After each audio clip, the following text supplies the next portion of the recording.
Así que tú cuando Bueno, muy estés, bien. bueno, ya empezó la grabación. Ya inició la grabación. Bueno, pues buenas tardes. Vamos a hacer la presentación ahora de nuestros dos invitados. Pues les doy la más cordial bienvenida a nombre de la Junta de Coordinación Política y la Mesa Directiva de la 65 Legislatura del Senado de la República. Sean bienvenidas, sean bienvenidos a esta novena sesión del seminario Los Congresos de los Estados ante el primer ejercicio federativo 1823-1827. El día de hoy nos acompañan la doctora Adriana Corral Bustos y el doctor David Vázquez Salguero con la ponencia El Congreso Constituyente de San Luis Potosí.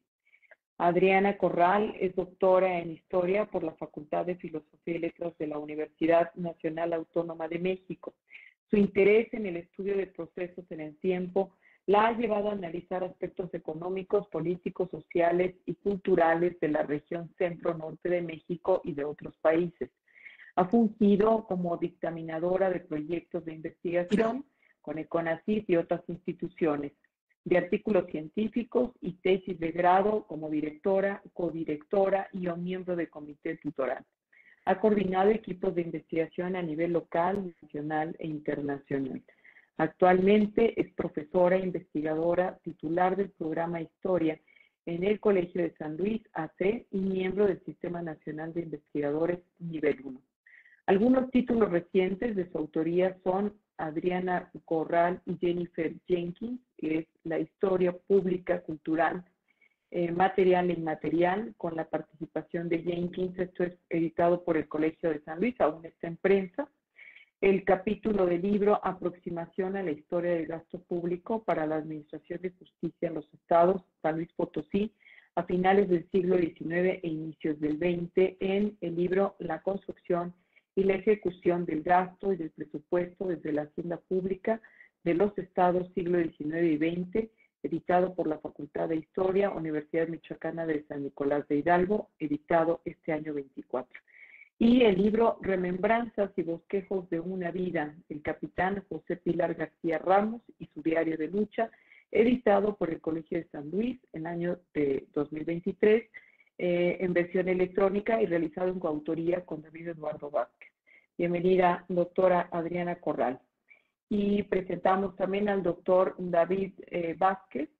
Él es doctor en Historia por la Facultad de Filosofía y Letras de la UNAM y miembro del Sistema Nacional de Investigadores. Sus temas de interés se refieren a estudios del territorio, la historia social y de las instituciones, el rescate del patrimonio documental, estudios de impacto legislativo y la divulgación de la ciencia. Ha publicado libros, capítulos de libros y artículos en revistas. Fue acreedor del premio Francisco Javier Clavijero en Historia en los premios anuales INA 2004. Desarrolló una plataforma digital para la integración y difusión del patrimonio documental, en donde reúne acervos públicos y privados consistentes en mapas, documentos, fotografías y carteles, entre otros. Durante la legislatura 59 de 2009-2012 del H. Congreso del Estado de San Luis Potosí, fungió como coordinador del Instituto de Investigaciones Legislativas, en donde implementó el Seminario de Estudios Parlamentarios y desarrolló proyectos sobre evaluación de impacto legislativo. Fue vicepresidente de la Asociación Mexicana de Institutos y Organismos de Estatutos e Investigaciones Legislativos, de la cual ahora es un asociado honorario. De 2013 a 2017 fue el director de la revista del Colegio de San Luis, que se especializa en ciencias sociales y humanidades. En dicho periodo presidió el Consejo Editorial en la misma institución. Actualmente preside el Comité Mexicano de Ciencias Históricas y desde febrero de 2017 es el presidente del Colegio de San Luis. Y cabe hacer mención que ha sido un coordinador de este seminario sobre congresos estatales junto con Toño Serrano y Nelly García. Bueno, pues bienvenido, doctor Vázquez Salguero. Les cedo la palabra a ambos para iniciar nuestra charla el día de hoy. Muchísimas gracias, pues, por la oportunidad. A ti también, Toño, por esta coordinación, Eli, y a todos los que nos escuchan ahora o nos vayan a escuchar en el futuro, en el marco de este seminario, que bueno, tiene como ya todos lo saben, su origen en trabajos más de otros momentos, digamos, que damos también con el grupo de investigación que hay a lo largo del país. Y en esta ocasión, pues vamos a hablar de San Luis Potosí, que justo el 21 de abril de este año, de 2024, se, se celebró, digamos, el bicentenario de la puesta en marcha del Congreso Constituyente de aquí del estado de San Luis Potosí. Y para explicar un poquito, dar contexto de esos primeros años, ¿no? Desde luego que ustedes lo han visto a lo largo del seminario, no son entidades separadas, ¿no? En su momento diputaciones y creaciones de estados, no son, no están desvinculados unos de otros, ¿no? Hay procesos que están muy relacionados. Sin embargo, en cada diputación provincial o junta departamental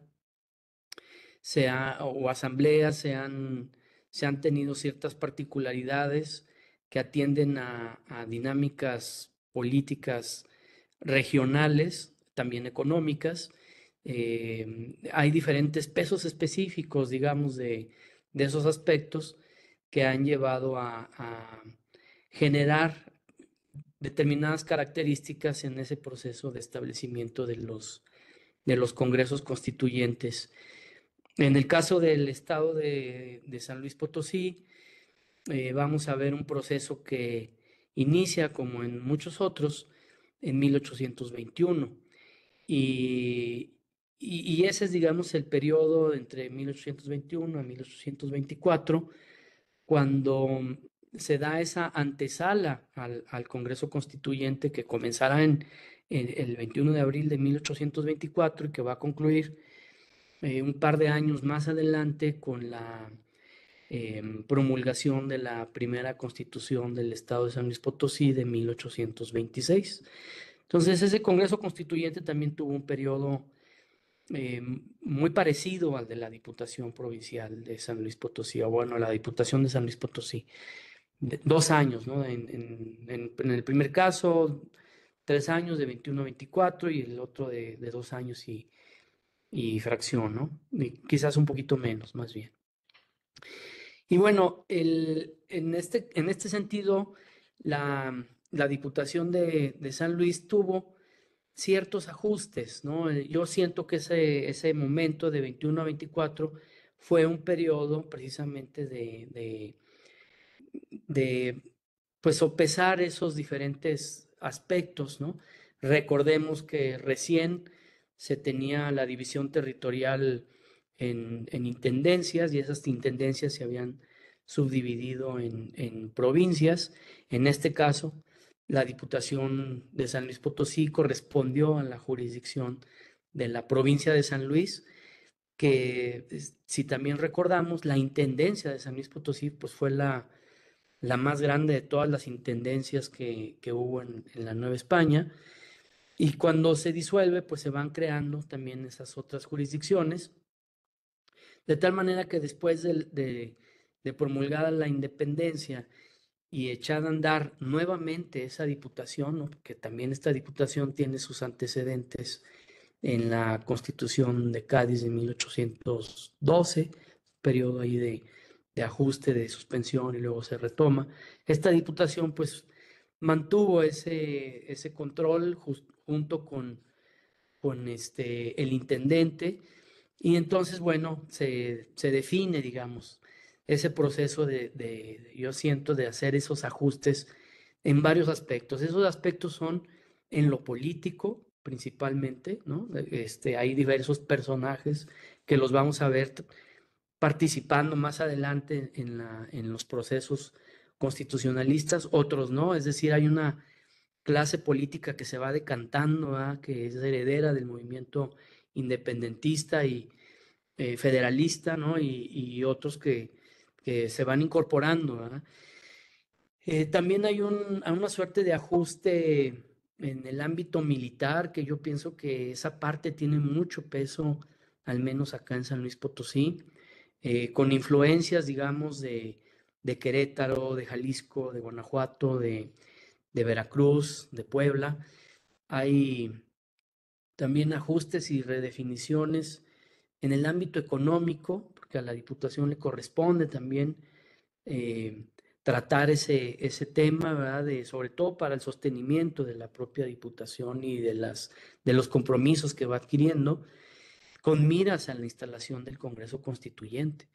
Y también las definiciones territoriales, como ese proceso, digamos, de definición de cada uno de los estados y de cada una de las diferentes congresos, que va, digamos, acompañado de una jurisdicción, de aterrizar, digamos, en lo concreto cuál es el ámbito de injerencia en términos territoriales, pues también ahí hay debates tanto internos, donde se vuelven a redefinir, digamos, por ejemplo, la creación de ayuntamientos, y por otro lado, con otros vecinos, con otros estados vecinos. En caso particular, lo que advierto en San Luis Potosí es un diálogo, una apuesta, digamos, de acuerdo con el estado de Zacatecas para definir esos ámbitos de jurisdicción territorial.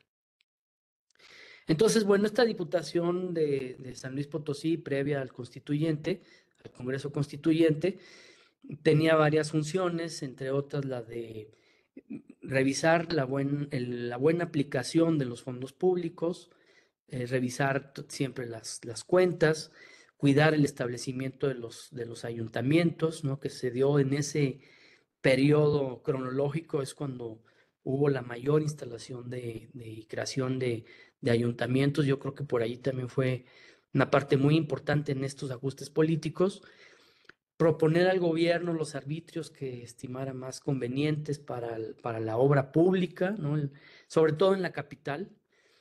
Promover la educación, la agricultura, el comercio en el ámbito económico, y formar el censo y las estadísticas que para esa época se tenían, las que se habían creado en el contexto de la intendencia, pero luego hay una necesidad de actualizar la información, de saber cómo está distribuida la población, qué edades tiene, su nivel de enseñanza, de educación, de preparación, eh, tener muy claro también el tema de los delitos, ¿no? Dónde se estaban cometiendo y de qué tipo eran.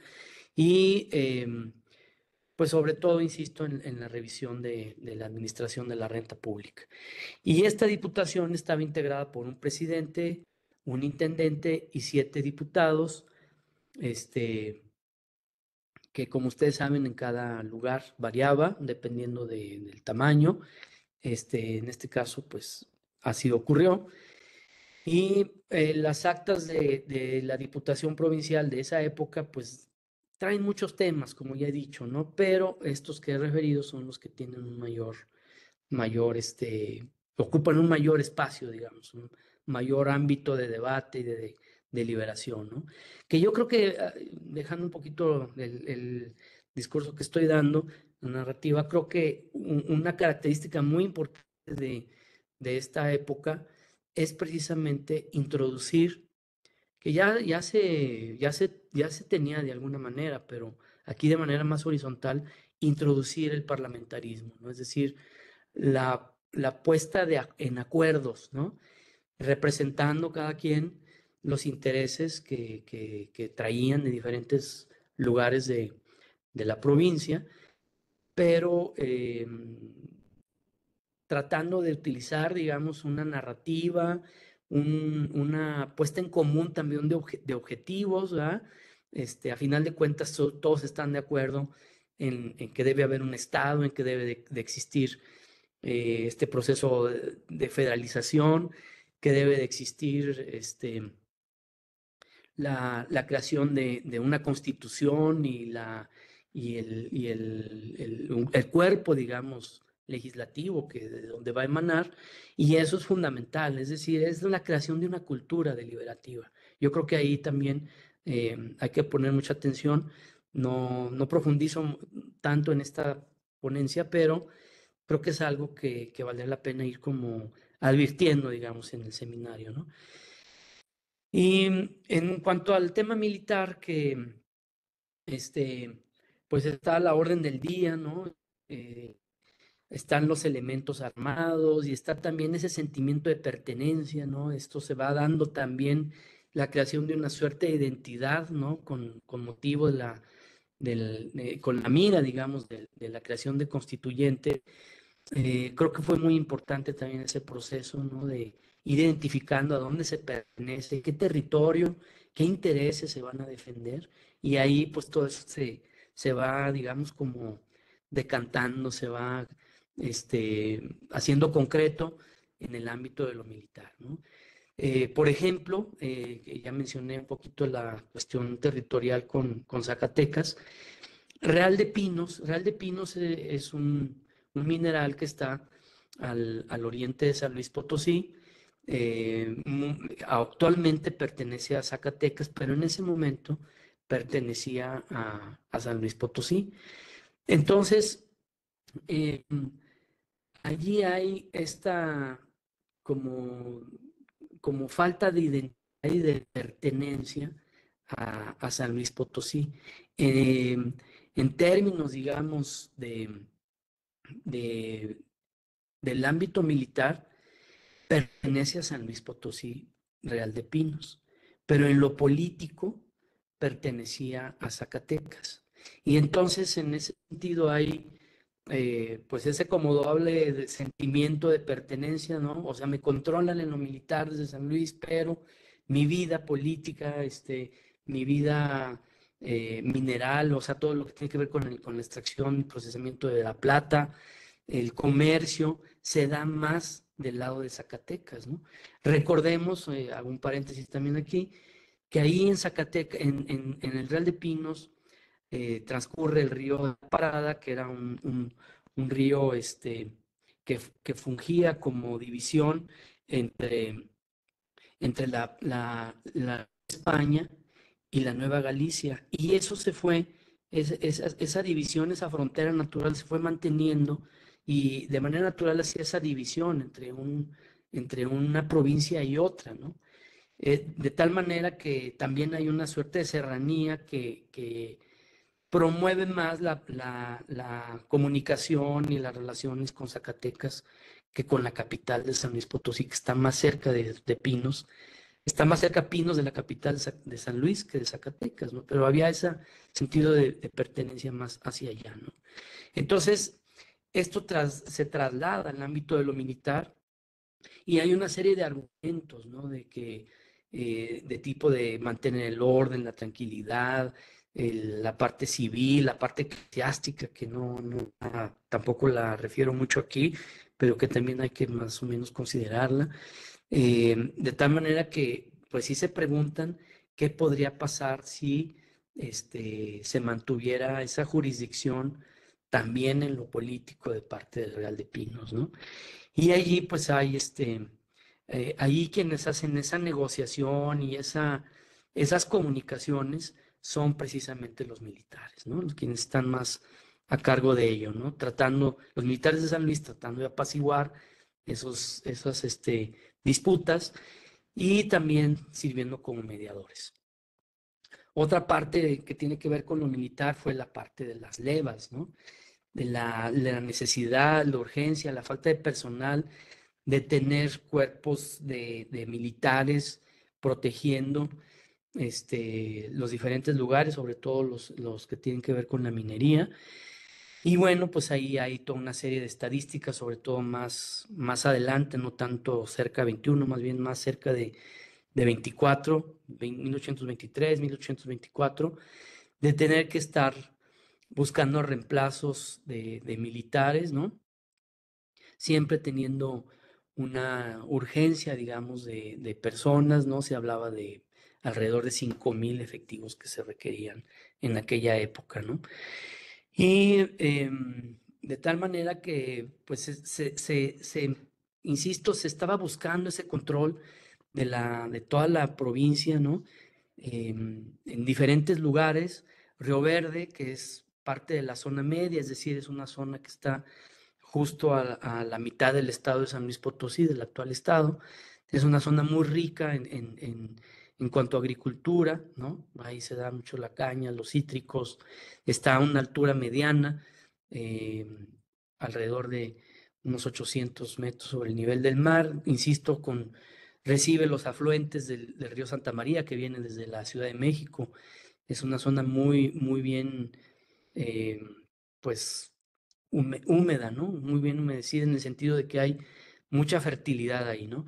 Entonces ahí se buscaban también ciertos reemplazos, otros que estaban más hacia la Huasteca, cerca de valles, otros más al norte, más en el altiplano, la zona más seca o desértica, ya propiamente en el desierto chihuahuense, en Santa María y Charcas, ¿no? Entonces en cada lugar estaban buscando permanentemente tener una presencia militar y desde luego que esto, el pan de cada día era la deserción, ¿no? Ese problema perduró prácticamente hasta 1824, donde se está insistiendo mucho en mantener los reemplazos, ¿no? Este, luego, algunos militares que incitaban a los movimientos armados, ¿no?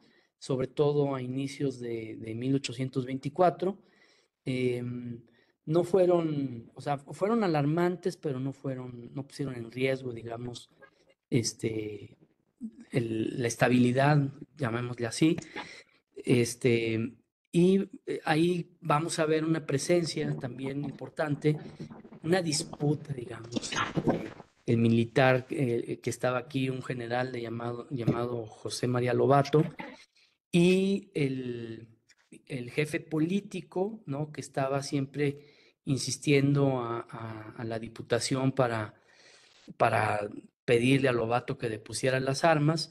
Y por otro lado, está muy, como de manera así como una presencia, como una sombra permanente, la presencia de Antonio López de Santa Anna en ese momento como brigadier, ¿no?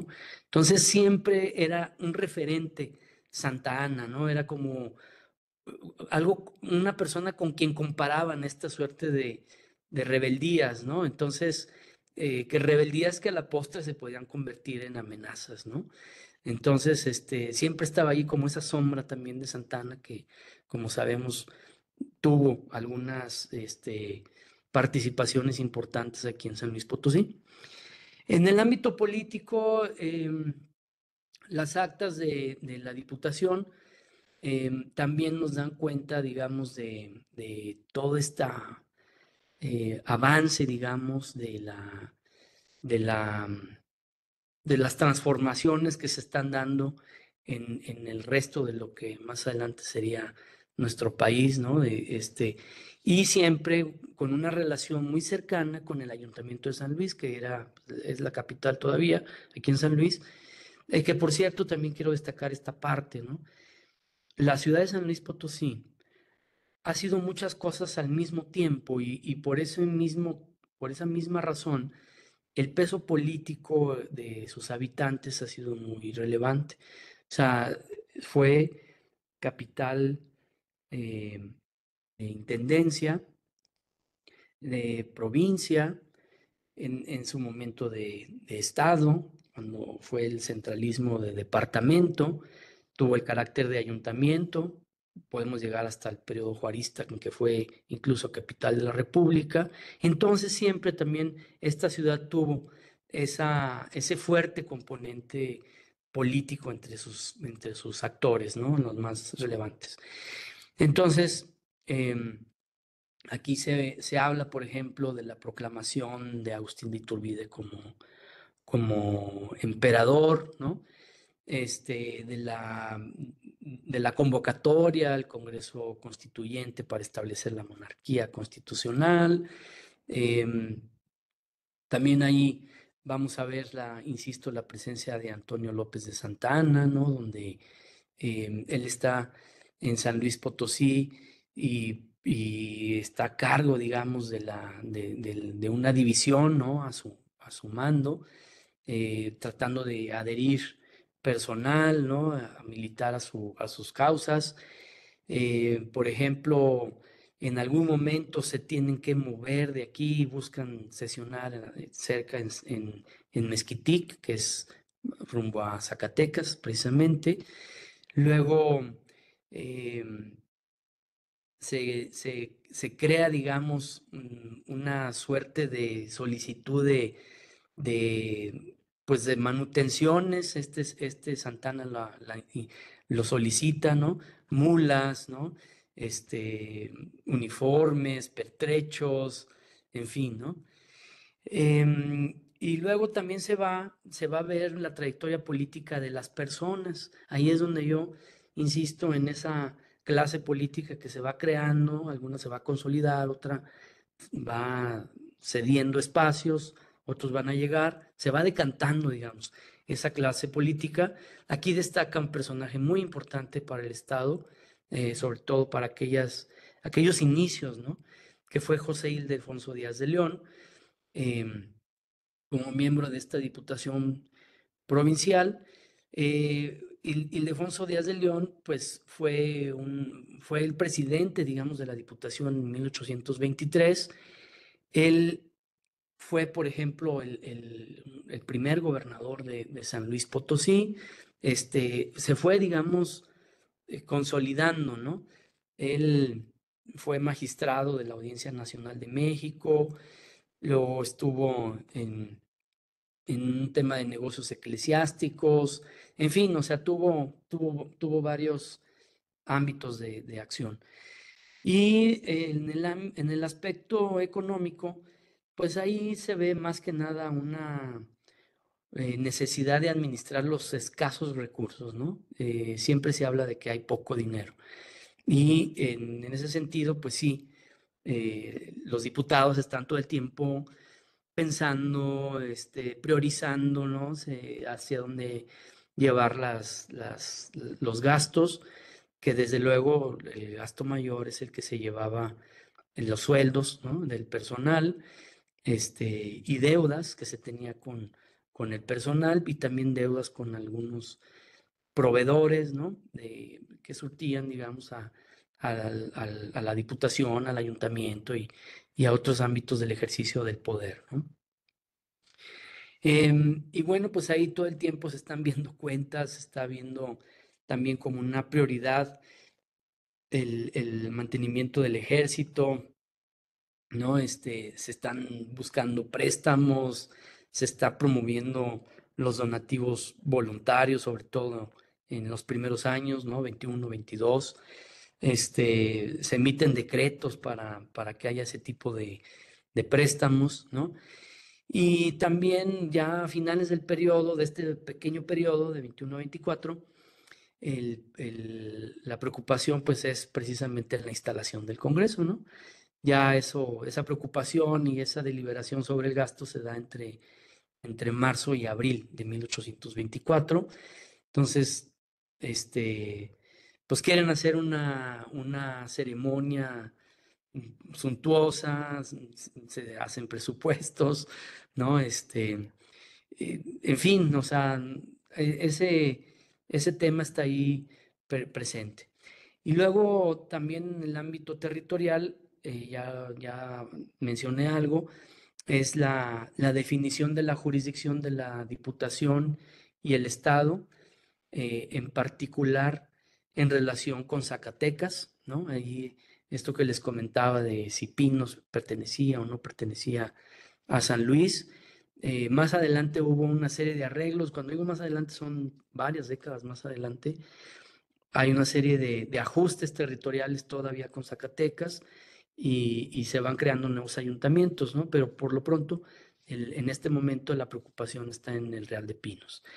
Y también se da durante este pequeño periodo la creación de nuevos ayuntamientos, Cerritos, que se separa de Guadalcázar, una zona minera, San Nicolás, que se llama actualmente San Nicolás Tolentino, que se separa de Armadillo, muy cercano aquí también de la capital, y San Juan de Guadalupe, que en su momento fue pueblo de indios, luego aquí se crea como ayuntamiento, más adelante va a ser reorganizado y se va a convertir en uno de los barrios de la ciudad de San Luis Potosí.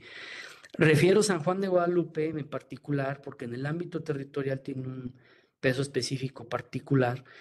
San Juan de Guadalupe es en donde se asienta lo que conocemos como la comunidad de San Juan de Guadalupe y que ostenta los títulos de propiedad de lo que hoy conocemos como la Sierra de San Miguelito.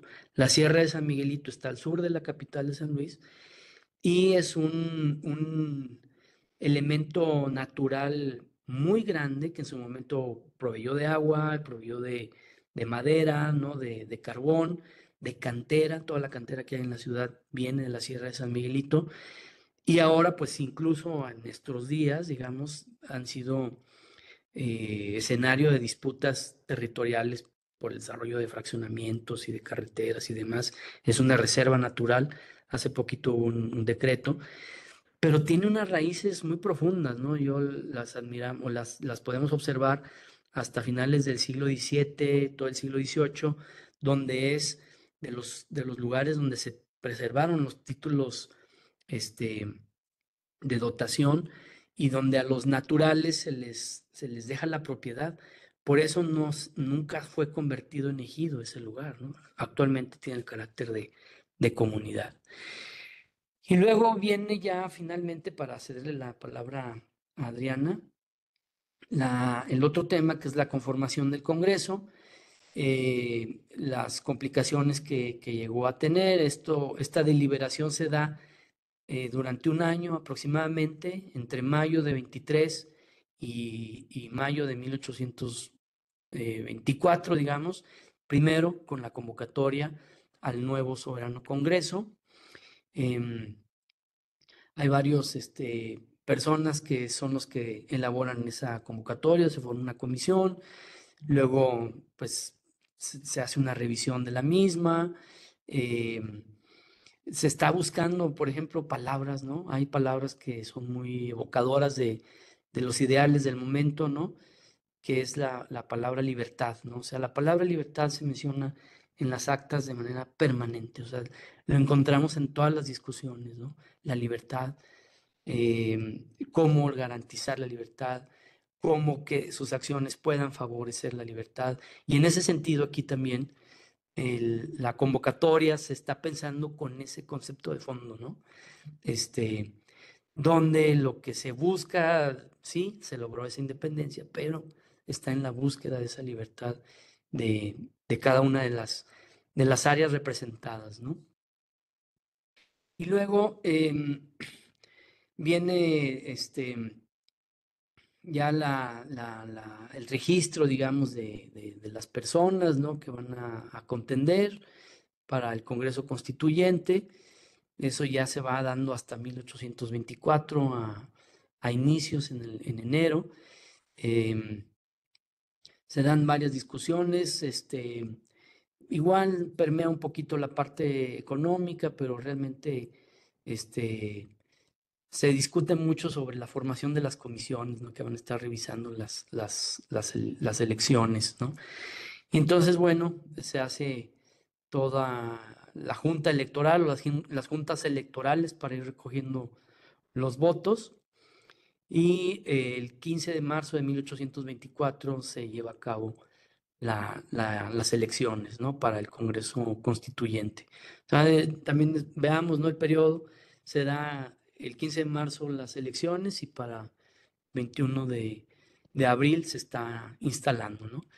Entonces, bueno, ya también hay una suerte de presencia ya de votos, algunas personas nuevas, otras que ya se veían, digamos, desde antes, ¿no? Con más o menos votos. También fue mucho el tema de cuántos propietarios y cuántos suplentes, ¿no? Deberían de haber. Y ya finalmente se da la fecha, se pone la fecha de la instalación del Congreso Constituyente, ¿no? Y la disolución de la Diputación Provincial, ¿no?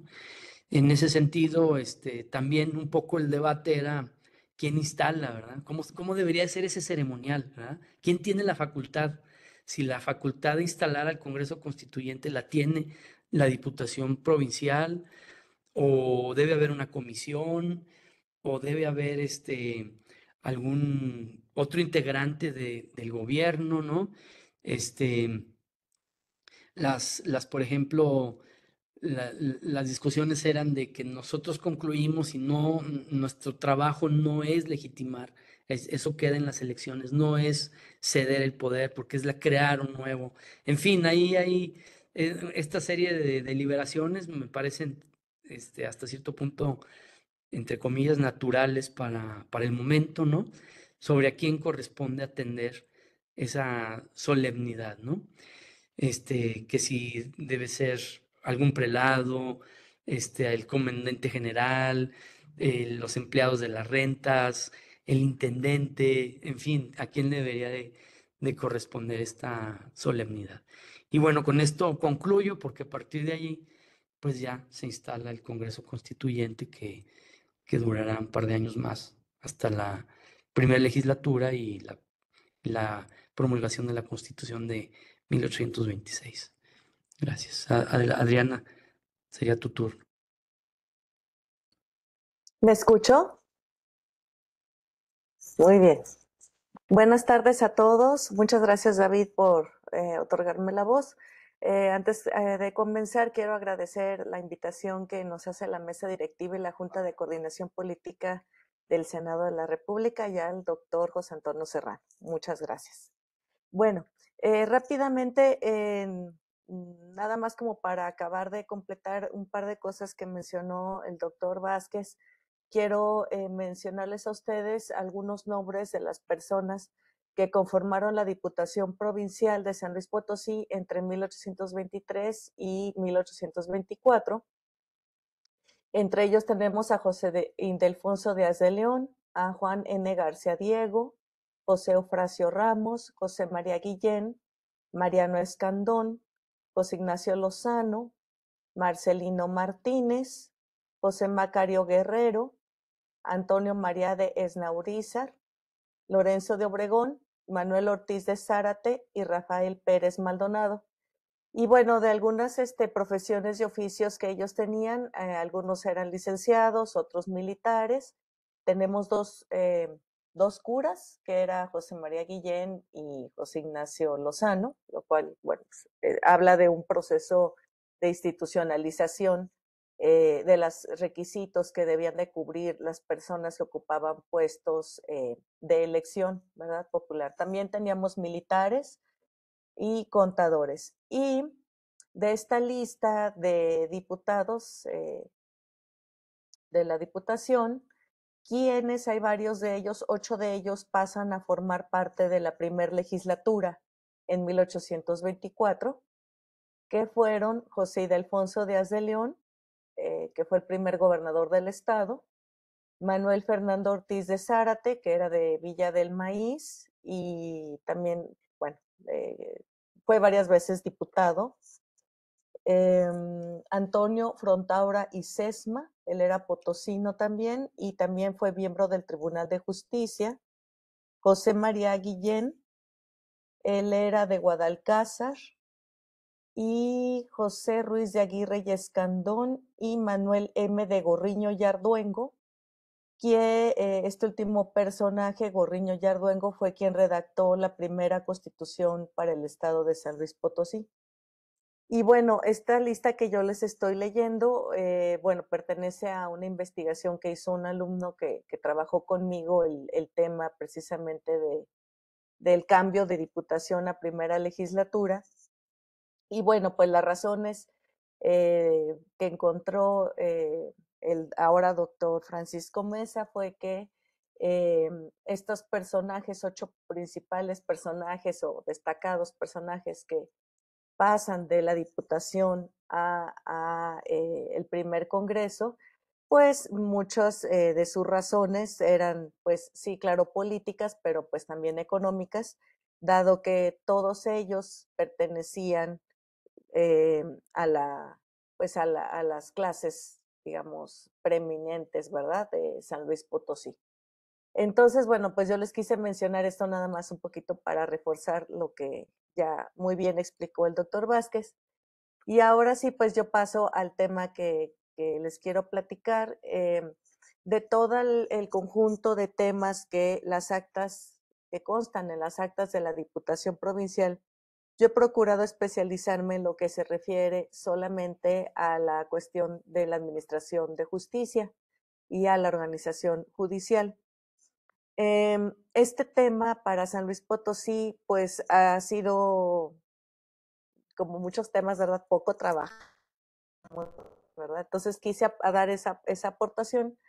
Y las referencias que hay al tema, muchos se encuentran en historias generales que abordan la historia nacional o San Luis incluido en una región más amplia. Lo que voy a tratar de explicar es cómo este territorio judicial de San Luis Potosí fue un entramado donde interactuaron autoridades, instituciones y legislaciones con el objeto de administrar justicia, que comprendió un espacio en sí mismo, pero que no siempre coincidió con los límites político-administrativos.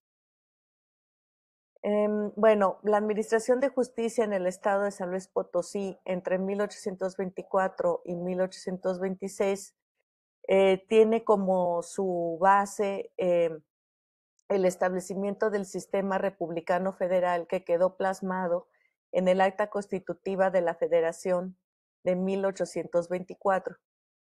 Desde entonces y en adelante, las partes integrantes de la federación eran estados independientes, libres y soberanos, y en lo que tocó a su administración y gobierno, pues quedaron divididos en tres poderes, que fueron el legislativo, el ejecutivo y el judicial.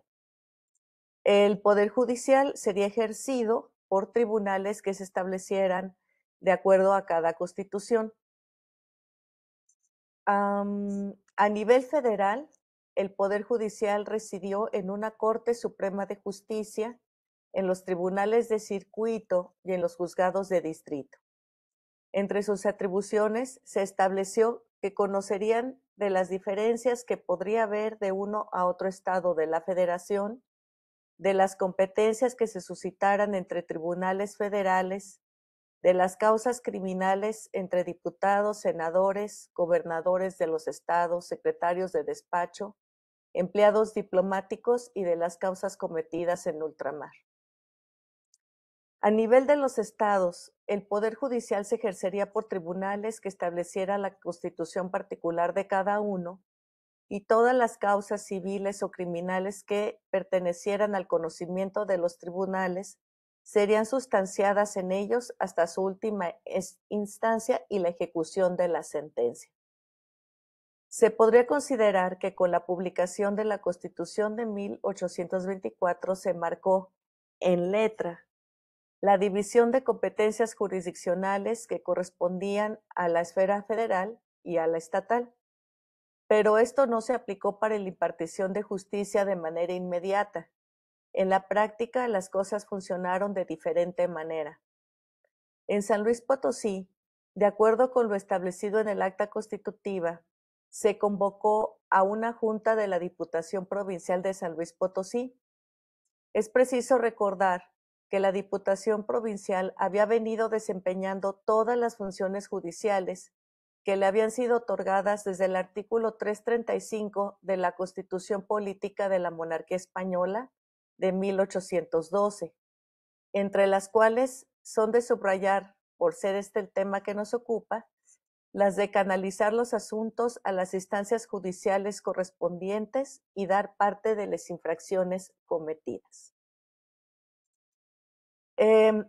La Diputación Provincial entonces continuó entre los años que se publicó la primera Constitución del Estado en 1826, ejerciendo varias de estas funciones judiciales, aunque se respetaron varias autoridades en los diferentes niveles en los que estaba organizado el territorio de San Luis Potosí. En ese momento el territorio estaba dividido en 4 departamentos y pues lo que eran los partidos, 16 partidos. Entonces, entre estos años se sigue respetando esa organización y fue hasta que se juró la Constitución Federal el 17 de octubre de 1824 que se vuelve a reiterar que esa organización judicial de 4 partidos perdón, 4 departamentos y 8 partidos, perdón, siguieran funcionando. Entonces son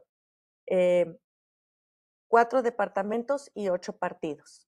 Los departamentos estaban ubicados en Charcas, Guadalcázar, San Luis Potosí y Valles.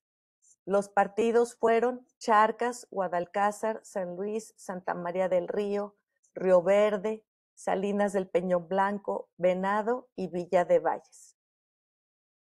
Entonces, el primer decreto emitido por el entonces ya Congreso de San Luis estableció que la erradicación de los poderes, el tratamiento que debía dárseles y la garantía concedida a los habitantes del Estado serían reconocidos legítimamente y que siendo la forma del gobierno ahora republicana, representativa, popular y debiendo dividirse en 3 poderes, residiría el máximo legislativo en su corporación. El poder judicial residiría por ahora en las autoridades que por ministerio de la ley lo han ejercido hasta la actualidad.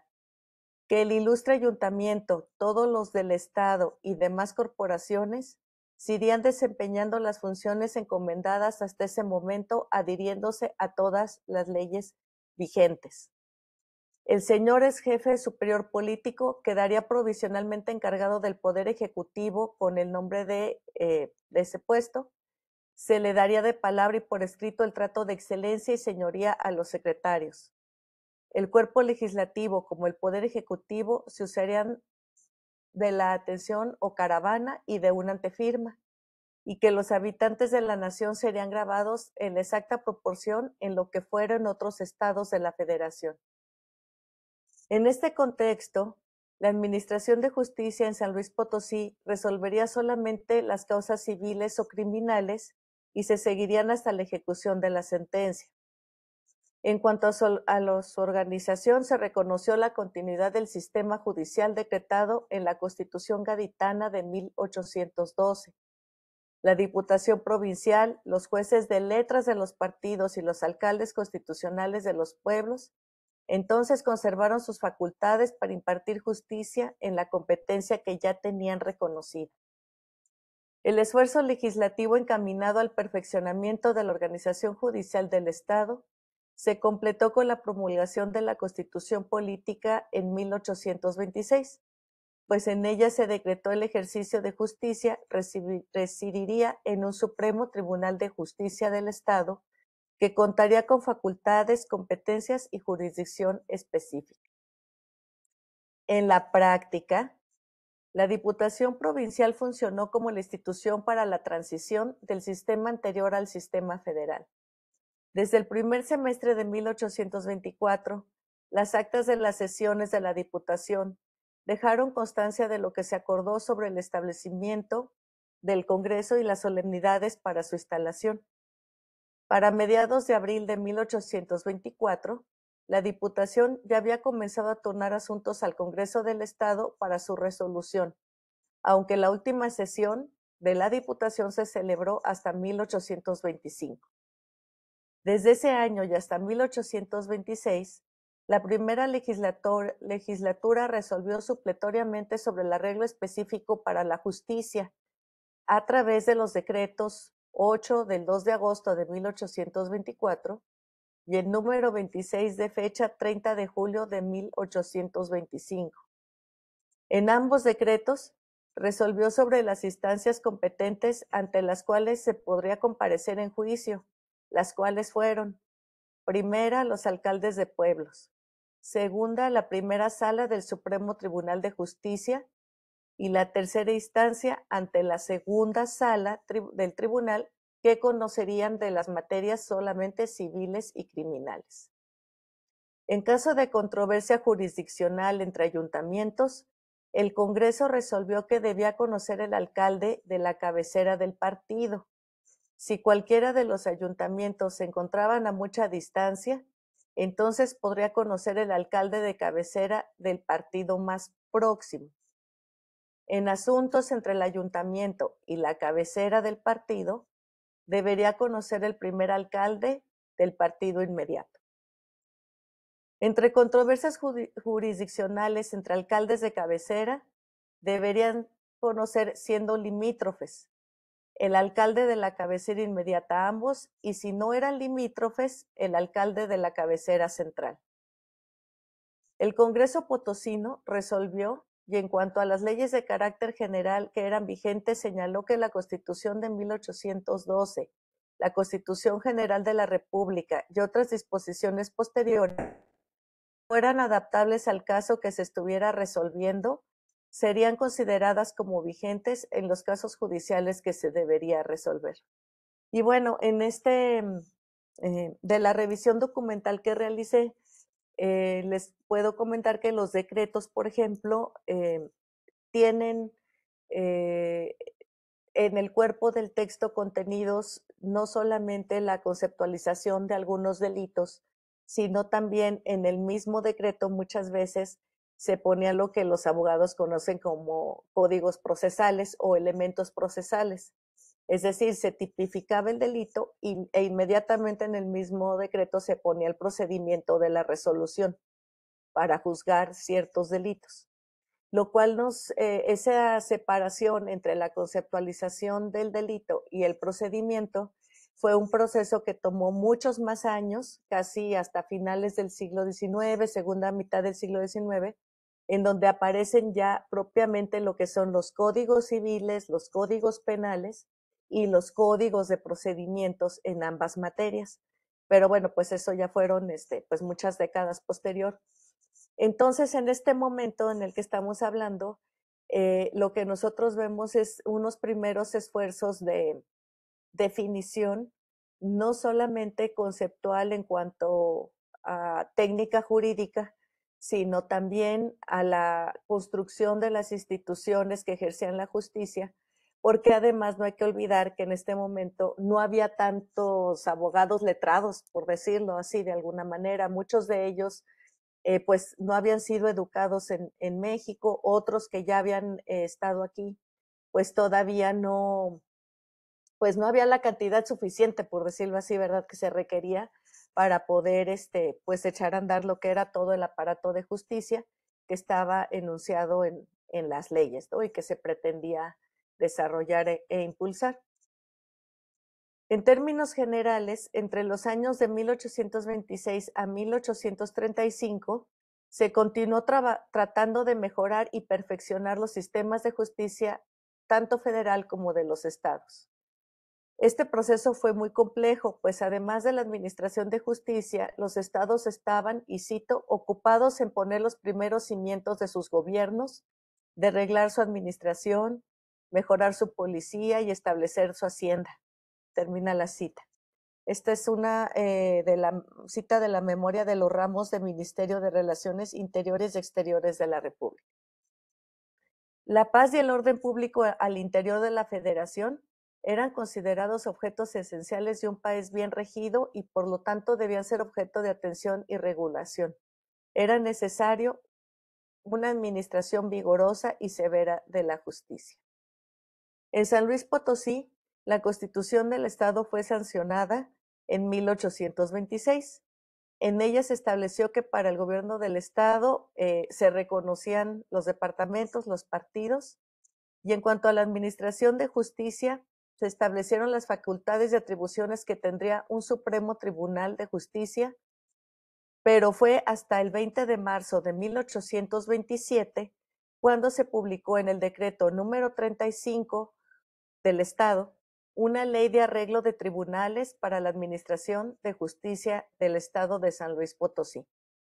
Esta primera ley fue reformada posteriormente en 1831.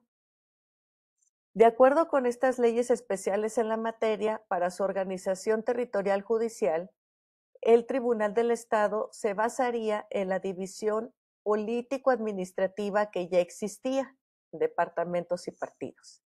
En cada una de las instancias administrativas se nombrarían autoridades judiciales que deberían conocer del proceso y muchas de las ya existentes prevalecieron con las facultades que ya tenía. Y bueno, sin embargo, en la práctica, esto no siempre funcionó con estricto apego a la ley.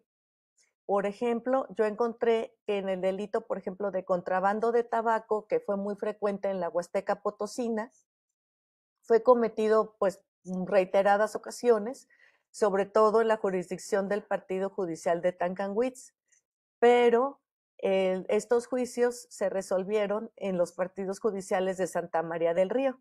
Tancanwitz está pues en lo que es la parte oriental del estado y Santa María del Río pues en la parte central, lo que ahora pues está a media hora de la capital del estado. Y esto estaba ocurriendo todavía alrededor del año de 1827. Y bueno, pues estas situaciones fueron bastante constantes. También, por ejemplo, hubo muchos conflictos en cuanto, por ejemplo, el pago a las autoridades que ejercían la justicia y que va un poco de la mano con lo que ya comentó el doctor Vázquez anteriormente, de que pues se pedían préstamos forzosos.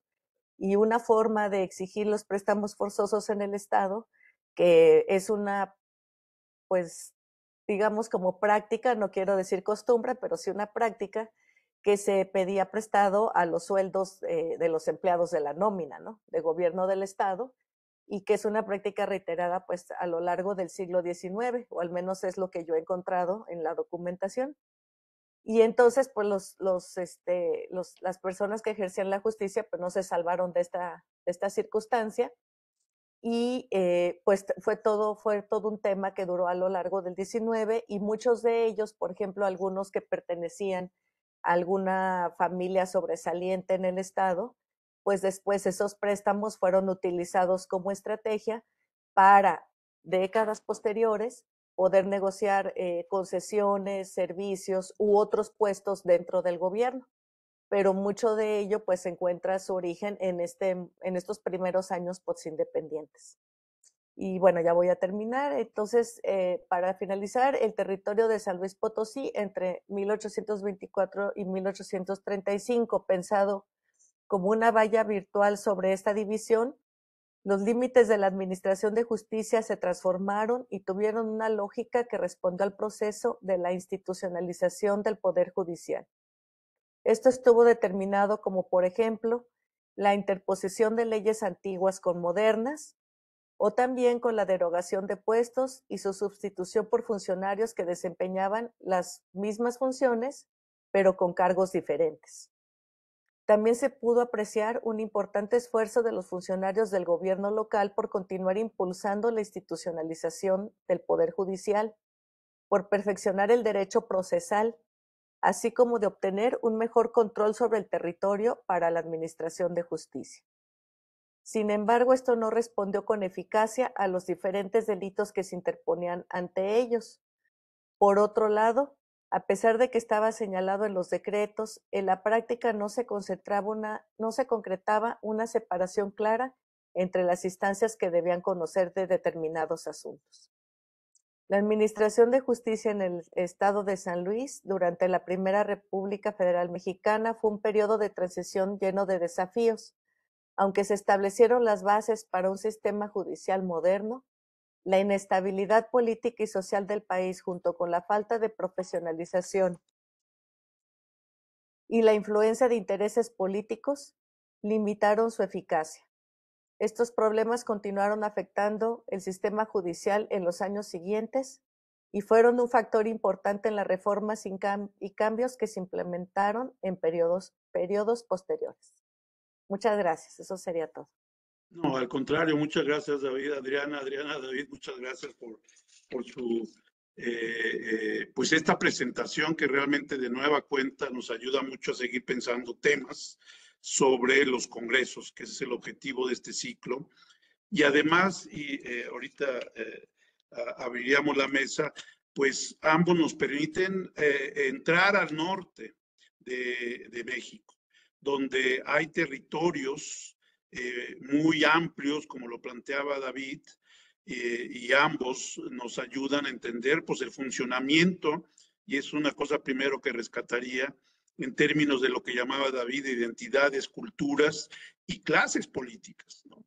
En esta tendencia tan grande que abarcaba desde, si no mal no me acuerdo, David, pues desde Coahuila, Texas, Tamaulipas, es decir, nada más el recuento de espacios ya de por sí habla de un territorio muy fragmentado. Y lo que me gusta mucho, lo que tú planteas y también Adriana, es cómo el Congreso ayuda a fomentar y a reafirmar, esa es la pregunta, sí o no, pues una identidad potosina. Más que nada, cuando hemos visto los casos en otros lugares, donde bien hay ya identidades territoriales muy cohesionadas, ¿no? Incluso en el caso que nos planteaba Carmen sobre el Estado de México, pues hay, sí es uno de los más extensos, pero ya hay. Entonces, yo nomás me gustaría un poco si pueden ampliar esto de la fragmentación territorial, cómo la Diputación y el Congreso sí refuerza una clase política que se cuestiona. Y la otra cosa que me gustaría mucho plantearle, la cultura que ustedes están planteando, Adriana, es la cuestión de la justicia. Efectivamente, pues hay que recordar que venimos de una guerra de independencia, una guerra civil más que de independencia. Y en ese caso, la justicia, un poco lo que tú planteas, Adriana, pues es que es un tema fundamental para todos los grupos, donde seguramente, y no lo sé claramente, la guerra civil en San Luis Potosí, pues trajo también una fragmentación territorial muy fuerte y me gustaría si puedes ampliar un poco la cuestión de la justicia, cómo trató también cómo el Congreso, mejor dicho, y la Diputación trataron de enfrentar estos retos de delitos que estaban todos, ¿no? Ya empezaron también las felicitaciones, Gustavo, para abrir, si quieren, abrimos ya de una vez la mesa. Más que ya te perdí, Gustavo. ¿Dónde está el chat? Acá está, ya lo vi. Ahora sí. No, de Gustavo, felicidades a ambos, muy interesantes para reflexionar sobre las primeras decisiones legislativas. Muchas de ellas se parecen también a las de acá, de Chihuahua. Es interesante el nacimiento de estos congresos y el surgimiento de las identidades locales.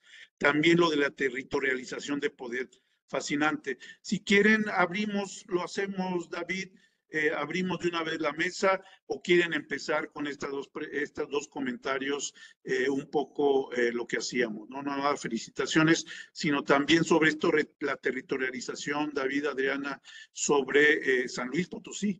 Como ustedes lo plantean, es un momento especialmente de aglutinamiento, no sé si se puede llamar esa palabra, pues de estos grupos muy regionalizados dentro de esta inmensa intendencia de San Luis. Si quieres, Adriana, David, nomás abran su micrófono y ahorita inmediatamente empezamos. Adelante, David, por favor. Bueno, voy y ahorita le dejo a Adriana. Fíjate que sí, efectivamente es un territorio muy amplio, que en su momento, digamos, donde el periodo previo con la intendencia fue muy difícil de gobernar, digamos, ¿no?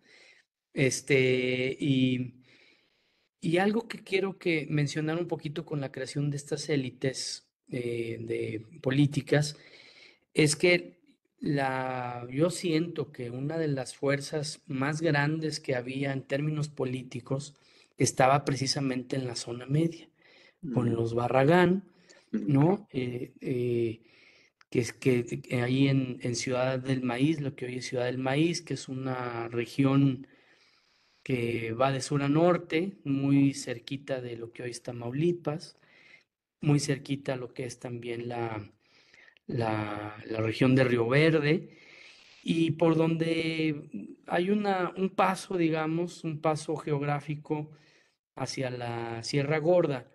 Y en términos económicos tenía una importancia.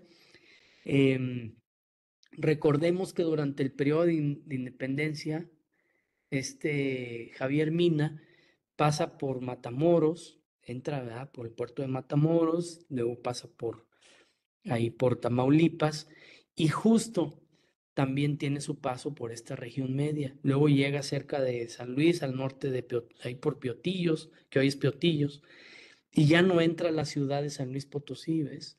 Eso es para mí muy como como una llamada de atención a la pregunta de, estando tan cerca, ¿por qué no toman la ciudad de San Luis Potosí? ¿Verdad? Le da más importancia a esa zona media, ¿ves? Y luego ya se va por otro lado rodea y se va rumbo Zacatecas, justamente a Pinos, ¿verdad? Ese es un antecedente de 1817. Pero más adelante, digamos, con esa conformación de la Diputación Provincial, yo siento que sí hay una suerte de disputa, de fuerza en jalar, digamos, esos pesos específicos hacia la capital de San Luis Potosí, ¿verdad? Como digo, se perdió mucho del control político de las provincias del norte. Estoy hablando de Coahuila, Nuevo León, Texas, no se diga Texas. Y lo que sí se tenía más controlado en esos términos, pues era región media, se buscó mucho valles. Este, entonces sí creo que este Congreso, esta Diputación, hizo un esfuerzo, ¿ves? Por mantener ese control militar e ir generando esa suerte de identidades políticas locales, ¿no? Como a distribuir el peso político y llevarlo más acá a la capital del estado. Y también el tema de la creación de los ayuntamientos, ¿ves? Siendo un estado tan diverso, fue algo complejo. Digo diverso porque tienes una región huasteca con mucha presencia indígena, este, con un dominio heredado español muy fuerte.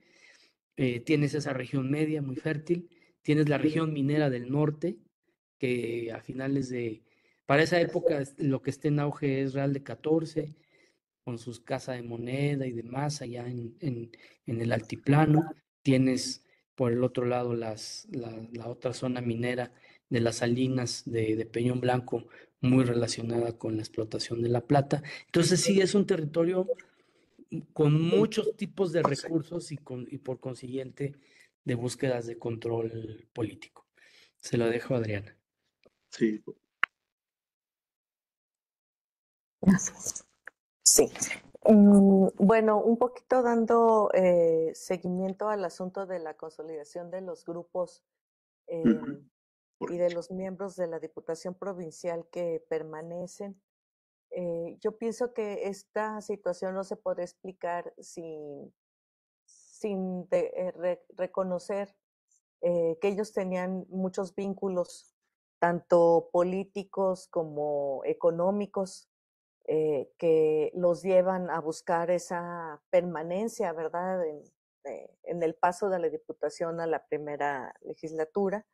Por ejemplo, ahorita que mencionó David de la importancia de Real de 14, José de Alfonso Díaz de León, por ejemplo, el primer gobernador, pues tenía intereses muy fuertes en Real de 14.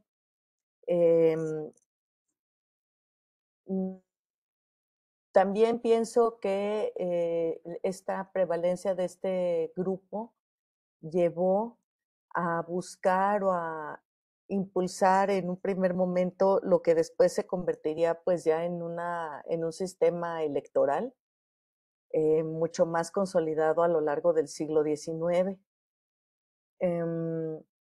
No he profundizado mucho en ese tema, pero sí es de conocimiento de todos que, pues digamos, los primeros códigos más especializados, pues se dan hasta finales del siglo XIX. Y aún así, pues las elecciones que se hacían, pues los procedimientos eran sumamente distintos a lo que ahora conocemos, ¿no? Yo, por ejemplo, he visto las listas de elecciones que se publicaban en el periódico oficial del Estado y pues no corresponde ni siquiera a lo que se conoce como población a quienes aquellos que tienen acceso a una posible eh, designación, ¿verdad?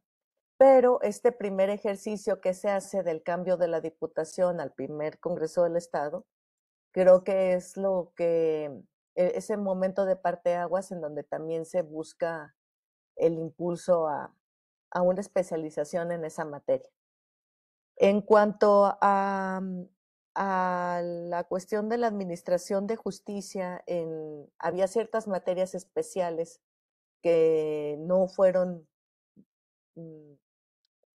que no eran objeto, ¿verdad?, de decisión por el Tribunal Estatal. Por supuesto, todo lo que se refiere a Marina, a guerra, ciertos impuestos,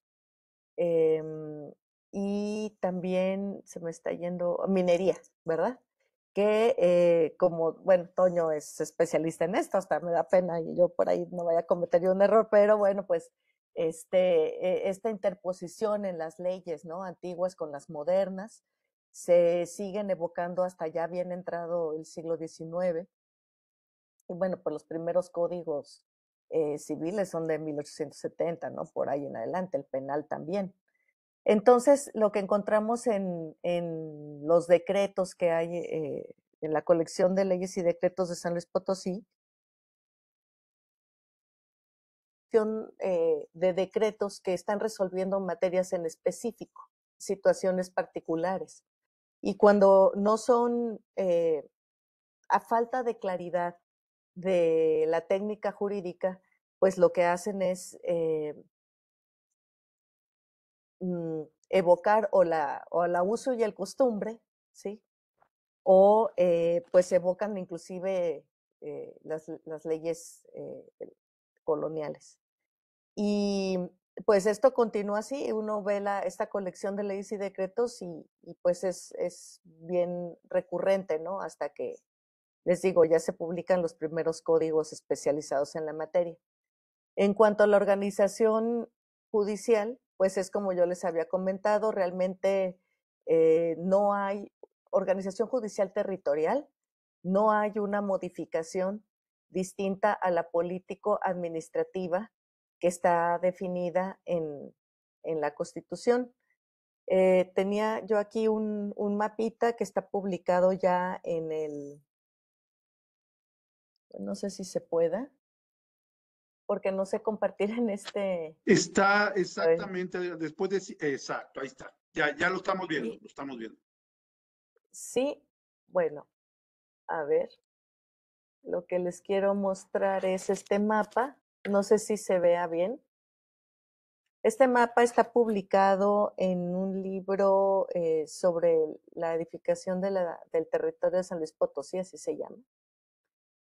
Y aquí nos muestra cómo estaba dividido entre San Luis Potosí entre 1824 a 1826 para la administración de justicia. Tenemos los 4 departamentos, el de Tancanwitz, el de Río Verde, el de la capital y el de Venado. Y luego pues tenemos los partidos, ¿sí? El partido Ojo Caliente, Venado 14, San Luis Potosí, Santa María del Río, Guadalcázar, Río Verde, Valle del Maíz, Villa de Valles y Tancanwitz. Y bueno, pues lo más sorprendente, o que a mí me sorprendió en lo personal, es que esta organización para la administración de justicia todavía es la que se utiliza como base actualmente. Obviamente han modificado, ¿verdad? Como en el caso de Ojo Caliente, que cambia de jurisdicción con Zacatecas, y los diferentes transformaciones municipales que se han tenido hasta este momento. Pero a mí me sorprende mucho que a la fecha esta sigue siendo la misma organización espacial. Aquí, como yo les había dicho, en el departamento de Tancanwitz es donde se encuentran muchos casos, sobre todo con respecto del tabaco, pero eran resueltos acá. Muchas veces porque no había las autoridades judiciales competentes o no había personas letradas, ¿verdad? Porque pues podría a lo mejor conocer el alcalde del lugar, pero pues si no había suficiente, no era conocimiento suficiente sobre la materia, se turnaba hasta San Luis Potosí. No sé si respondí tu pregunta. No, al contrario, Pues, era un poco bueno. para entrar en el diálogo, pero qué interesante lo del, ¿cómo se llama? Lo del mapa. O sea, realmente ustedes lo que plantean como esta transición entre Diputación Provincial y Congreso, y propiamente el Congreso, pues sí marcaron hasta la fecha esta cuestión territorial de un territorio tan complicado. Pues adelante, Carmen. Quien quiera participar, por supuesto, hacemos una ronda. Adelante, Carmen, por favor. Gracias, buenas tardes a todos y a todas. Muchas felicidades, Adriana y David, por la presentación. Nos hacen preguntarnos muchas cosas, ¿no? Entre ellas, nada más pregunto, David, cuando hablas de esta identidad, partiste de la provincia, pero mi pregunta es, ya cuando es 1824, 1826, ¿cómo la planeaba el Congreso Constituyente? Es decir, en una zona que nos acaba de mostrar Adriana en su mapa tan complicada, cuando uno visita San Luis Potosí hasta la fecha, se pregunta cómo la Huasteca es parte de San Luis Potosí, siendo otro mundo, ¿no? De un bello mundo natural, pero una pobreza impresionante, y uno se va al centro de San Luis y ve otra cosa, y entonces dice uno, bueno, tú hablaste de identidad, por eso me llamó mucho la atención cómo podían planearla en este mundo tan complicado que conformaba el territorio de San Luis Potosí. Nos hablaste de la parte militar, posiblemente la eclesiástica, administrativa, pero ¿cómo pensaban una posible identidad, ¿no? Y también, David, nos hablabas de la importancia que le daban a la palabra libertad, ¿no? Entonces, a mí me surge la pregunta de si ellos lo consideraban por eso tan importante como un concepto filosófico liberal, o ya directamente como lo aplicaban en Cádiz, incluyendo derechos a la libertad de imprenta, a la libertad de participación. ¿A qué libertad se refería esos primeros autoridades del estado de San Luis Potosí? Y relacionando lo que dijo Adriana con el Estado de México, preguntarte, Adriana, si los otros poderes del Estado de San Luis Potosí cuestionaban el proceso que llevó la Administración de Justicia. Lo pregunto porque en el Estado de México, quien cuestionó mucho cómo era la Administración de Justicia es cuando llega a gobernar Lorenzo de Zavala. No sé, Lorenzo de Zavala dijo, el principal problema de la entidad es la impartición de justicia. Por lo tanto, provocaba mucho al Congreso, que también eran del mismo partido muy liberal, radical, para entrar directamente a transformar esta administración de justicia. ¿Cómo la veían en San Luis Potosí? Gracias. ¿Les parece que, ahorita te doy la palabra, Eduardo, parece que entremos con estas muy agudas preguntas? David, Adriana, David, como ustedes quieran. Sí, bueno, tratando de responder las dos de la doctora Salinas. Pues sí, el estado es muy diverso y yo creo que aquí juegan varios elementos al respecto, ¿verdad? Por un lado, el hecho de que la intendencia incluyera el Nuevo Santander, que ahora es Tamaulipas, ahí se da una facilidad, digamos, de comunicación entre la capital y el mar. Veracruz tiene otro peso, ¿verdad? En todo el Golfo. Veracruz tiene un peso muy particular, más vinculado, digamos, a Ciudad de México, Puebla, parte de Hidalgo. Pero aquí la geografía juega un papel, desde mi punto de vista, importante. Por un lado, la corriente que constituye el río Amajac, que luego lleva el nombre de río Moctezuma, que se convierte en el Pánuco y que tiene salida al mar en Tamaulipas, en Altamira, en Tampico. Uno de los proyectos que se buscaban desde la capital era tener salida al mar. Y San Luis Potosí está muy cerca del mar, en sus límites, pero no logra tener esa salida al mar. Entonces no lo puedes lograr por Veracruz, por la misma geografía, pero sí lo puede lograr por Tamaulipas, en ese piquito que tiene San Luis Potosí muy cerquita, que es el Ébano, donde está ahorita, donde fue el primer pozo petrolero, por cierto, del país. Y incluso hubo varios proyectos de comunicación. Aquí no hablamos de infraestructura, pero El Congreso más adelante, el primer Congreso, en los primeros legislaturas, muchas de sus preocupaciones fueron las comunicaciones, ¿no? Toda la red de caminos y en su momento hacer navegable algunos de los ríos de la Huasteca. Y allí, como bisagra, digamos, al sur de la Huasteca está una región bien interesante, con fuerte presencia náhuatl y un poquito y también Tenec, que es la sierra de Gilitla, que es una zona de convergencia entre Sierra Gorda, Veracruz, la Sierra Gorda queretana e hidalguense, y también con la parte de Tamaulipas. Yo creo que eso jugó un papel importante porque muchos de los propietarios, digamos, de tierras van a estar teniendo sus haciendas, digamos, o sus áreas de cultivo, tanto en Huasteca como en zona media.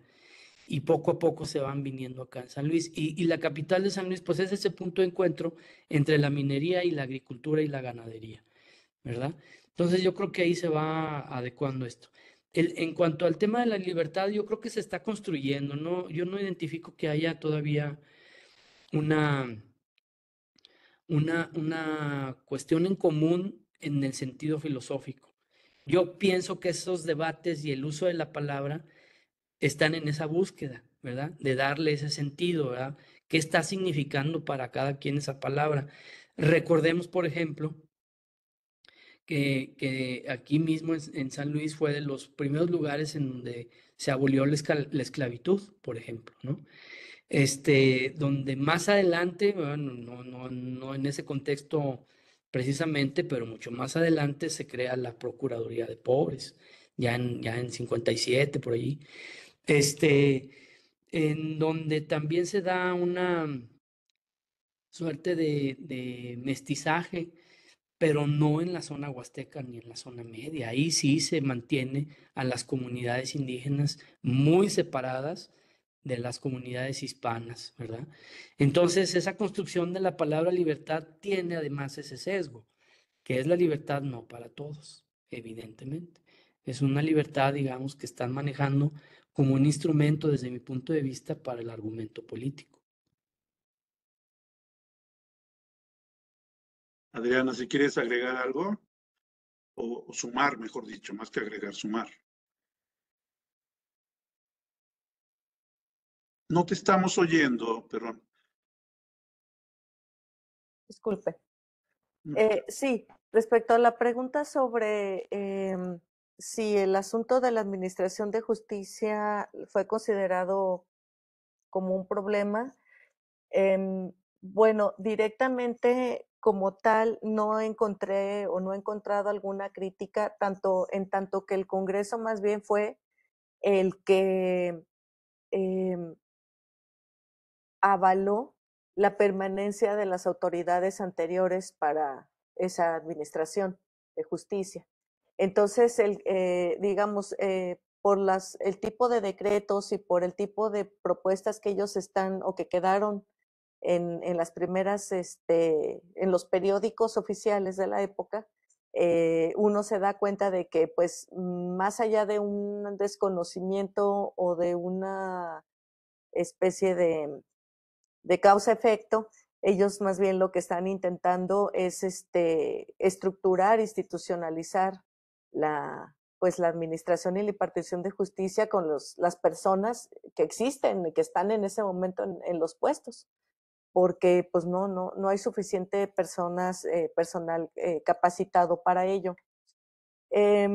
Quisiera mencionarle que, por ejemplo, lo que sí hay fueron, por ejemplo, controversias sobre determinados delitos a los que no se les encontraba una solución adecuada porque no existían, haz de cuenta, la conceptualización, la técnica jurídica adecuada al espacio mexicano. Eso sí ocurrió. Por ejemplo, lo que encontré fue el delito de la libertad de imprenta, en donde, por ejemplo, aquí hay una cita que tengo aquí de la memoria de las Secretarías de Estado y Despacho de Relaciones Interiores y Exteriores, donde dicen Dice, cito, jamás la pena recae sobre el verdadero culpable, pues los responsables de todos los escritores que se someten a los jurados resultan ser hombres que por un corto precio venden las firmas, seguros de que la presión que se les impone es enteramente ilusoria y para ellos nada molesta. A esto se agrega que el impreso quiere ya sea producido y distribuido para todos antes de que se someta a la calificación, pues para ello se cuidan de circularlos fuera del lugar de su ubicación antes de que ésta se tenga conocimiento de él. Las demoras que se experimentan en la reunión de todos los ejemplares dan el tiempo necesario para que se haga una nueva edición y eso fomenta la curiosidad y el expendio, de suerte que cuando llega el caso de mandarlos recoger otra vez, esta medida es enteramente ilusoria. Después el autor produce un nuevo impreso con el título de defensa del autor, con el cual la autoridad recibe otro insulto en vez de que se le castigue el primero. Entonces, realmente, más bien, yo pienso que es un aparato de justicia que está en formación, que está intentando responder a las nuevas conductas sociales que se están experimentando y que pues no siempre resultó más eficaz, pero no lo he encontrado como una crítica entre las diferentes esferas del poder como tal. Muy bien. Ay, Eduardo, adelante, Eduardo López Bravo. Hola, muy buenas tardes a todos. Una disculpa por la demora, pero pues tuve tiempo para escuchar toda la participación de Adriana. Y pues bueno, yo tengo un par de preguntas. Espero que no hayan sido respondidas en esa parte, en ese lapso que no estuve. La primera es con respecto a las fuerzas políticas que hubo en San Luis Potosí, tanto en el Congreso Constituyente como a lo largo de su primer experimento federalista, porque si la memoria no me falla, sí hubo mucha turbulencia política tanto en el Ejecutivo como en el Legislativo, que se había cerrado la segunda legislatura, luego se volvió a abrir, la tercera también se anuló, se volvió a abrir, entonces está esa turbulencia doble. Y la segunda pregunta tiene que ver justamente con estas facciones, es con Vicente Romero. Si tuvo algún impacto las disputas masónicas o era más una disputa política, ya que pues primero no estoy seguro si fue yorquino y después fue ya imparcial, y pues ya ahí viene a lo largo de la gubernatura de San Luis Potosí. Y la tercera tiene que ver con precisamente con la Huasteca, que si la memoria también no me falla, en 1832, cuando estalla la Revolución Olvidada, como la llama la doctora Josefina Zoraida Vázquez, Esteban Moctezuma se rebela contra las fuerzas federales y pues va a la zona de San Luis Potosí y va para las provincias internas de Oriente para tratar de sublevar a varios de los estados, y parece que ahí está algo en latente la idea de hacer un estado a la Huasteca. No sé si ese germen de la Huasteca ya estaba, digamos, presente, creo que ya respondió un poco la pregunta, en esos años, ya en 1832, o ya desde antes había como ese antecedente a esos deseos autonomistas. Gracias, Eduardo. Ángeles Colunga, bueno, buenas tardes, muchas gracias y felicidades a ambos. Muy interesante información. No, perdón, antes está Berta Rosa Baruch, que pregunta, yo también me sumo al comentario, ¿qué pasó, Adriana, con los religiosos que se mencionaron siguen en la transición de la Diputación a la primera legislatura? Porque si ustedes dos lo que hacen es también abrirnos una faceta de entender a partir de los oficios su labor como legisladores y diputados, ¿no? Y yo creo que cuando tú nos das los nombres, Adriana, y nos dices de qué profesiones son, pues nos abres también la posibilidad de entender si pudieron, y David, como dice muy bien en su currículum, fue parte del Congreso y uno sabe que ahí las técnicas, y Marta también mucho más, las técnicas legislativas tienen un papel fundamental. Entonces, yo, como dice Berta Rosa, ¿qué pasó con los dos religiosos? Yo agregaría cómo estuvo, sí la composición, pero qué tanto los debates parlamentarios pesó su oficio también. Entonces, por favor, Adriana, sí, sí. Y también, de una vez, y también, claro, regresamos a los comentarios y preguntas de Eduardo. Adelante, por favor, Adriana. Sí, bueno, de las preguntas del doctor López Bravo, yo le voy a pedir a David que me apoye, Sí, porque él si se ha quieres. trabajado más el tema de la masonería. Respecto a la presencia de religiosos en la primera legislatura, yo lo que encontré, les digo, en este trabajo que realizó el doctor Francisco Mesa, es que la aportación que ellos tienen en los debates es completamente intelectual, porque son ellos quienes redactan los primeros ensayos y proyectos de la Constitución local para San Luis Potosí. Hay 2 proyectos que son redactados antes de lo que se asume como la primera Constitución potosina. El primero de ellos se llama Ensayo de una Constitución Política que ofrece a todos los habitantes del Estado Libre de la Luisiana Potosinense. Ese es uno de los primeros ensayos. Está mencionada por de Jesús Motilla, que se titula El doctor Gorriño Yarduengo. Después, ese primer ensayo se trabaja y se diluye o se equipara con otro proyecto de constitución que fue elaborado por este cura Guillén, y que se llama Proyecto de Constitución por el señor Guillén o Constitución Federativa del Estado Mexicano de San Luis Potosí. Ese está ya en el fondo reservado de la UNAM.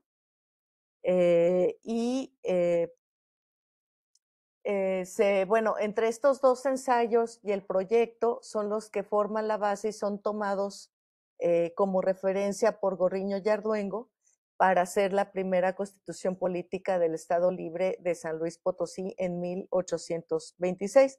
La diferencia diferencia temporal entre el ensayo y el proyecto de constitución, pues básicamente son un año, o sea, uno es de 1825 y la constitución política es de 1826.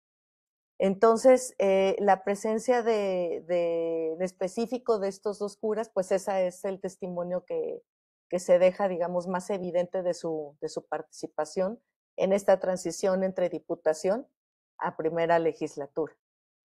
Gracias. David, adelante si tienes algún comentario.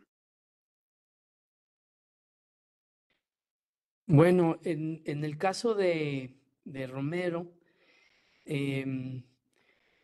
pienso que él perteneció precisamente a esa clase política como en emergencia, de los que se están formando, ¿verdad? De los que están surgiendo, en contraposición de la otra que ya está, digamos, en términos así, como le diré, coloquiales, pues en caducidad, ¿verdad?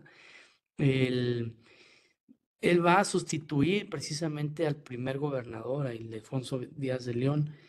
Y yo pienso que de esas personas, pues con más energía, con otro tipo de visión, que va entendiendo, digamos, también la dinámica nueva que se está formando. Y no sé hasta dónde la presencia de las logias juega un papel, o sea, efectivamente se le vinculaba con los yorquinos, pero pues eso está bien difícil pues como de identificar, de comprobar. En ese momento, pues pienso que también identificar a la gente con las logias era una forma como de colocarle o desprestigio, ¿no? Una suerte de desprestigio. Entonces, no sé hasta dónde eso pueda ser posible. Aquí en San Luis los registros masónicos más antiguos son como de 1860, 1870, ¿verdad? Entonces antes no hay más que rumores y muy pocas referencias en los archivos locales, ¿verdad? Entonces, pues sí está complicado. Yo pienso que en su caso, hay más que nada una suerte de vinculación, de acusación, ¿verdad? Que está difícil fundamentar. Y aunque sí podríamos también mencionar que el movimiento de independencia dejó una traza, digamos, de masonería en San Luis, no, al menos en las actas de las logias masónicas locales de los 70s, del siglo XIX, se habla de esos orígenes masónicos, de esa presencia masónica en San Luis, pero más vinculada con la escocesa que con la yorquina, ¿ves? Entonces, pues sí, ahí es como una noche todavía difícil de averiguar, ¿verdad? Creo que sí hay un momento de definiciones ahí en la Huasteca. Creo que esa suerte de división o pues como de cosa aparte de la Huasteca, respecto del vecinos de acá, ya tiene raíces desde esos años, ¿verdad? ¿Verdad? Y que hasta actualmente, pues uno pregunta si es huasteco o potosino, ¿no? Así dicen ellos, ¿verdad? Yo soy de la Huasteca, tú serás potosino. Entonces, pienso que sí hay una raíz, digamos, fuerte allá, pero hay una mayor unidad cultural huasteca que una mayor unidad cultural en respecto del estado de San Luis. Eso es evidente.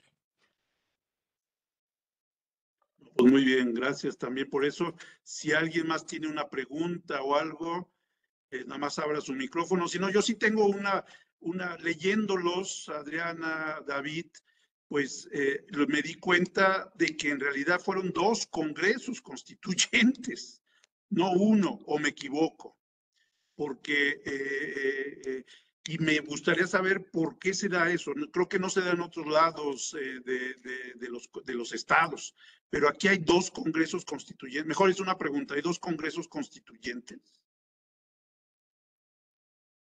en San A Luis ver, Adriana, Potosí?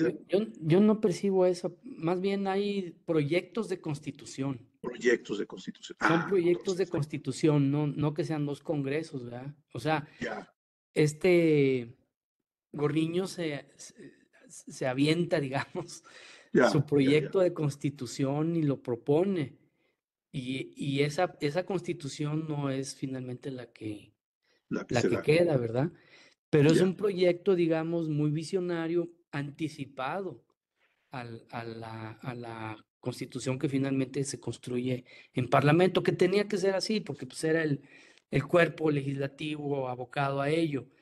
Más bien Gorriño pues era un intelectual, un adelantado en ese sentido, que él hace su propuesta ya. de constitución, sí. No, ahí me equivoqué yo leyendo. Y Ángeles Colunga, buenas tardes, muchas gracias, felicidades a ambos, muy interesante la información del surgimiento del Congreso de San Luis Potosí, saludos.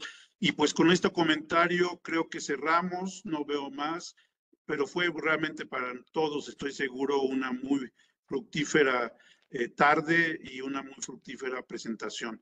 Y además una muy buena coordinación entre David y Adriana sobre los temas. Entonces, pues agradecemos a los todos y a todos su presencia. Si te parece, Marta, pues vamos cerrando, ¿no? Sí, claro que sí. Sí, por supuesto fue una participación que va redondeando este panorama nacional de ese primer momento de vida republicana, de vida federativa, de primeras experiencias. Interesante. Yo creo que aquí destacar lo que está pasando en San Luis es un poco también lo que hemos visto en otros lugares de la definición de su propio territorio, de una condición donde prevalecen algunos empresarios, donde prevalece la consistencia sobre todo sí de abogados, pero de muchos eclesiásticos para la conformación de esos primeros congresos. Entonces, si bien es cierto que las diferentes regiones van a conformar la federación, bueno, ¿qué está pasando al interior de cada uno de estos espacios? Es interesantísimo por demás. Y pues bueno, ya estamos cerrando la tercera parte de nuestro programa. Abrimos la siguiente semana, el próximo miércoles 7 de agosto, precisamente contigo, Toño, ya sería la tercera, cuarta parte y última de la cuarta parte, digamos, de nuestro seminario. Y el tema será el Congreso Constituyente de Guanajuato frente a las herencias de la Guerra de Independencia. Un tema interesantísimo, nada más del puro título.